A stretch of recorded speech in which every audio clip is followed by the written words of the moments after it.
Hey, what's up guys? It's the Nintendo Explorer, and today I want to go over a couple of thoughts on the Direct. I know everybody knows pretty much mostly what's been going on with it. I'm just going to go through some of my highlights. But first, while you're here, please subscribe, hit that bell icon so that you get notified when I upload.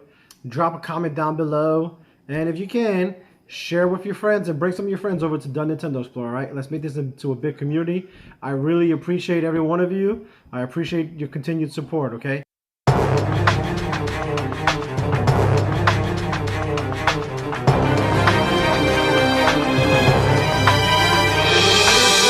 So getting right into it, I'll make a couple of quick points. First, it was a really good Direct. I'm going to give it a B, okay? I've seen a lot of people saying it was a great Direct, the best Direct ever, awesome Direct. People give it an A. I think it's great that there's some people out there that loved it. I think there's great that there's some people out there that are easy to please, but they're drinking the Kool-Aid a little too much. And for me, I reserve my A's for, you have to have at least 2 or 3 drops in there that we didn't know were coming. And we just didn't really have that, okay? We didn't have the big game to really push it over, okay? Or the big announcement to really push it to that A for me. A lot of good stuff though, really strong Direct. And at the same time, on the opposite end of that coin, I have no idea why anyone would give it an F. I don't even know why you would give it a D. I mean, it's an easy B for me. I can see some people giving it a C with a couple of complaints, but that's as low as I can see someone going. If you're giving it an F or something like that, you're either one of those people that have really unreasonable expectations, or you're not a Nintendo fan. You came over from a PlayStation channel or Xbox channel to troll or something like that. Because there's no reason this Direct to be an F, okay? You had enough new things, enough updates on things. And I know it was mostly updates on stuff that we already know it's coming. And you know what? Those updates on those things that are coming and those new trailers and the new DLC and all that stuff of stuff that we already have or stuff that we know is coming, all of that stuff is really good. Or all of it looks really good, right? So I don't really see the problem. We're not going to go over the movie, okay? If you're looking for stuff or comments on the Mario movie or the cast or anything like that, it's on my video before this one, so just go check that one out. So I'm gonna lump in these 2 games together because I kind of feel like they're the same, or well, not, the games themselves are not the same, just the situation's the same. So Disco Elysium and Star Wars Knights of the Old Republic, those are 2 games coming over to the Switch. They're 2 highly rated games. They're 2 games that are great games. Elysium is considered one of the greatest games of all time. Star Wars Knights of the Old Republic is considered one of the greatest RPGs of all times, or one of the greatest Star Wars games of all time. If you've played them on other platforms, you might not need to get into it again. And there's probably better options for them. And I'll be honest, actually, when I saw the Star Wars Knights of the Old Republic, I was like, at first I was like, man, this game looks really bad. It looks worse than what it did when it first came out. But that could just be recency bias. Like we saw the game a long time ago and it looked great back then. We haven't seen it in a while. Then we see these HD remakes that they have coming in the newer systems. So then you see this Switch port and you're like, this looks terrible. But it probably looks the same as it did before the first time it released, or maybe if not even a little bit better. You just can't compare it to when it first released back then, or to how the HD versions are looking now for the newer systems. But if you don't have those systems, or if you want to play it on the go, the Switch it's great, and I'm of the belief whenever you can get highly rated or great games on your platform, like just go get them. So they're on the platform. It's great that they're on the platform, but there might be better options if you have those available to you. Here's some of my predictions that came true. I said we probably might not get the Smash character DLC here. Kind of half right? Like they announced that it wasn't coming, but that they were going to do a Direct in October.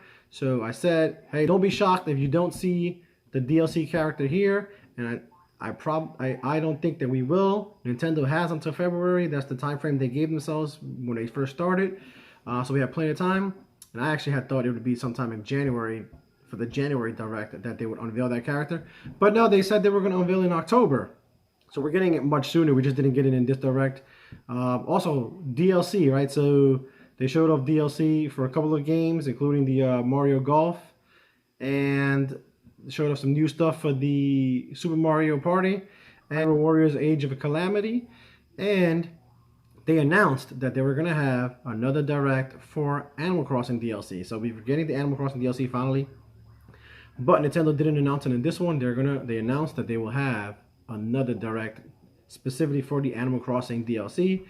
So we actually have 2 more directs coming from Nintendo in October. The other big one, they unveiled a new tier for the online service. Nintendo 64 and Sega Genesis. You can play Echo the Dolphin on the Switch now. Go check that out. Echo the Dolphin on the Switch for the Genesis. And I got the big one on the Nintendo 64. They showed Winback. That was actually a pretty decent game back in the day. I kind of thought everyone forgot about it. It was a little weird to see it as one of the launch titles for the new service. But it's going to be, it wasn't a great game, but it wasn't a terrible game, right? It was what it was for back then. So that was interesting that we're getting that. But I think the big one on that was Banjo Kazooie coming to the 64 Nintendo Switch Online service. They only showed the one rare game, but if they have Banjo there, I'm hoping that later on we'll get the Banjo Tooie and we'll get the Jet Force Gemini and some of the other games from Rare. I wonder if they'll do Killer Instinct Gold. Anyway, we may get more rare games on there. That'd be cool. Another thing I had discussed was Kirby or Donkey Kong, right? I said we'd probably get a Kirby or Donkey Kong announcement since February looks like for a good Kirby or Donkey Kong. I'm a Donkey Kong fan, so at the time I said I'd prefer Donkey Kong, so that means we'll probably get Kirby, and we did. So I'm gonna claim that. I'm taking that as a win for me. I will say this Kirby game looks fantastic, and I think looks like Nintendo's gonna use this formula a lot. They're running away with this formula on the Switch, right? Like Breath of the Wild and Mario Odyssey, they had like that 3D open world going next level with those games. Now we see Pokemon Legends Arceus coming in January. Kirby's getting that same treatment. So maybe later on Donkey Kong will get the same treatment, and we'll get a few other games getting that treatment.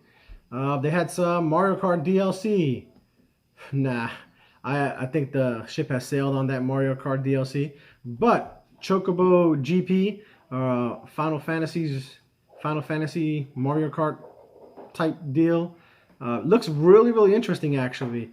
At first I was like, another Mario Kart knockoff, since Mario Kart won't add freaking DLC to their 8 or won't announce a 9. We're getting this.